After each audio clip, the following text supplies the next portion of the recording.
There's a very powerful yet subtle detail in the salvation story that many of us just gloss over. Let's look at it. Hello there, and welcome to day 20 of our 30 Days in the World in Series series, a third edition. Once upon a time, it was the Passover, and as it was customary to the Jewish tradition, Pilate was to remove one criminal to the people, something like what we call the presidential pardon. So, there was a man named Barabbas, a very notorious criminal guilty on so many counts.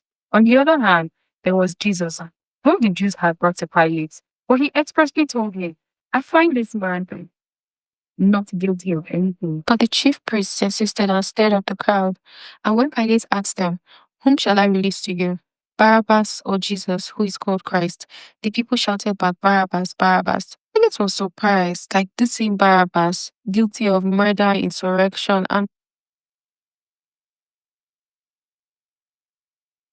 everything, as opposed to Jesus. He went on to ask them, So what shall I do with Jesus? And the crowd screamed overwhelmingly, Crucify him, crucify him. Pilate had no choice but to hand over Jesus to them.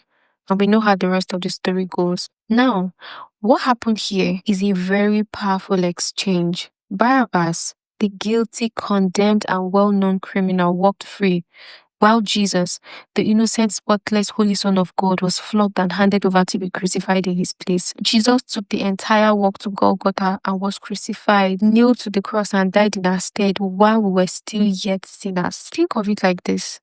In movies, fictional and true life stories, sometimes one person dies so that another can live, whether it's an organ donor, a soldier, or a rescuer, and the one who survived wakes up with a new resolve. I have to live for two. I have to make this count because someone believed my life was worth saving. That's exactly what Jesus did for you. God gave his most precious gift, not one son among many, but his only son. He stood in your place. He said, No, do not condemn him. Condemn me instead.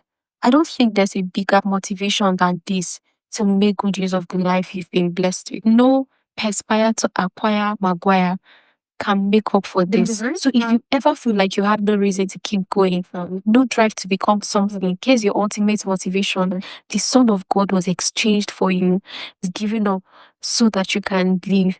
So newsflash, you must amount to something. You must live with purpose. You must step up and step out today because Jesus gave his life so that you can live and live free. And you're not just going to waste it. You're going to bear fruit. You're going to be productive. You're going to amount to something. Amen. May God grant us grace. Thank you for staying with us and see you tomorrow.